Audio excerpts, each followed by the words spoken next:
Lijep pozdrav! Ove godine početkom listopada održan je 26. po redu Evropski kup za mađarske vižle s dodjelom titule Zacit. Kup je održan na prekrasnim terenima u Slovačkoj. Psi su se 2 dana nadmetali u radu na polju i vodi. Imao sam zadovoljstvo pratiti rad pasa na terenima i uvjeriti se u lovačke kvalitete te prekrasne i plemenite pasmine. U dosadašnjoj praksi rijetko ili skoro nikako nisam sretao mađarske vižle na terenskim ispitima.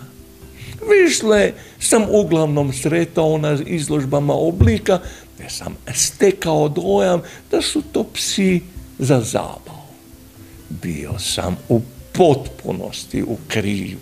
Mađarske vižle su ozbiljni lovački psi koji postižu izvrsne rezultate u lovu i na ispitima, a po svojoj kvaliteti ne zaostaju za ostalim pasminama iz 7. FCI skupine. Posebno bi trebalo istaknuti veliki trud i ljubav koju ulažu uzgajivači i vlasnici vižle da bi održali i povećali kvalitetu pasmine. Svaka im čast. Pa pogledajmo kratki povijesni sažetak. Preci mađarske vižle došli su u Karpatsku kotlinu s nomadskim mađarskim plemenima. Pisani opisi i grafičke ilustracije nalaze se već u dokumentima iz 14. stoljeća. Od 18. stoljeća njegova važnost kao lovačkog psa neprestano raste. Već krajem 19. stoljeća u Mađarskoj su organizirana natjecanja za ptičare na kojima su između ostalih s velikim uspjehom sudjelovali mađarski vižli. Specifični moderni uzgoj započeo je 1920. godine, uslijed čega je kratkodlaka mađarska vižla dobila priznanje FCI-a 1936. godine. Dakle, kako joj i ime kaže, možemo pretpostaviti da zemlja porijekla vižle je Mađarska. A zašto se vižla upotrebljava?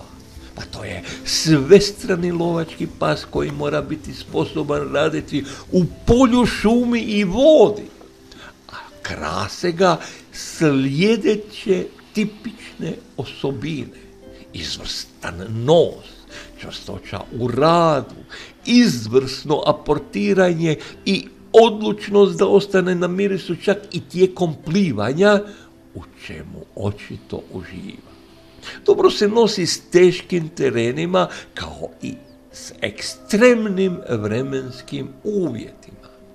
Budući da je namijenjen za učinkoviti lov, bojaznost na pucanj puške, strah od divljači, nespremnost da pokazuje i dohvati, kao i nesklonost vodi, za tog psa su nepoželjni. Zbog svoje opuštene prirode i prilagodljivosti lako se može držati i kao pas za društvo u kući. Prema FCI klasifikaciji vižle su grupa 7, psi pokazivači, odjeljak 1, kontinentalni pokazivači. Vižle imaju obavezu polaganja radnog ispita na polju i vodi. Opći izgled: srednje veliki, elegantni lovački pas, plemenitog izgleda s kratkom crvenkastom zlatnom dlakom. Njegova prilično lagana, suha, vitka struktura utjelovljenje je sklada ljepote i snage.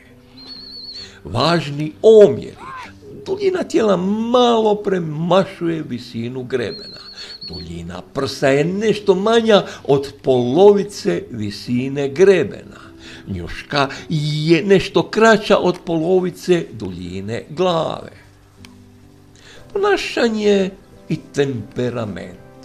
Živahan, prijateljski raspoložen, ujednačen, a lako se trenira. Njegova izvanredno spremnost da održava kontakt sa svojim gospodarom tijekom rada jedna je od njegovih bitnih osobina. Ne podnosi grubo postupanje i ne smije biti ni agresivan ni sramežljiv. Boja. Razne nijanse crvenkasto zlatne i tamno pješčane zlatne. Koža može biti malo tamnija, inače ujednačene boje. Crvena, smečkasta ili posivjetljena boja je nepoželjna. Mala bijela mrlja na prsima ili na grlu, promjera ne većeg od 5 cm, kao i bijele oznake na nožnim prstima ne smatraju se neispravnim. Boja usana i rubova odgovara boji nosa. Veličina i težina. Visina grebena. Psi 58 do 64 cm, a kuje 54 do 60 cm. Inače, vižle su poznate i kao mađarski ptičari. Ova pasmina pasa cijenjena je prije svega zbog svog izvrsnog karaktera i smatra se posebno odanim društvom doživotno. Vižle su obično razigrane, privržene i pažljive. Imaju prijateljsku i inteligentnu prirodu i stvaraju jake veze sa svojim vlasnicima. Već kao štenci vrlo su privrženi, odani i razigrani, te se vole igrati i provoditi vrijeme sa svojim ukućanima. Smatraju se inteligentnim i poslušnim društvom. Kao lovački psi prirodno su vrlo brzi u reagiranju i vrlo budno promatraju svoju okolinu. Zbog svoje energične prirode potrebno im je puno vježbe i aktivnosti. Vole loviti, njuškati, trčati, igrati se i plivati. Vrlo su aktivni, oprezni, privrženi i cijene blizinu svojih vlasnika. Ali im nije potrebna samo tjelesna, već i mentalna vježba. O čemu treba voditi računa pri održavanju vižli? Vižle su vrlo energični lovački psi i zahtijevaju puno kretanja i vježbe. Trebali biste provesti do 3 sata intenzivnog vježbanja dnevno, poput hodanja, trčanja, plivanja i sl. Vrlo su inteligentni i stoga im je potrebna redovita tjelovježba kako bi im bio stimuliran i kako im ne bi bilo dosadno. Vrlo su društveni i zahtijevaju puno pažnje i nježnosti.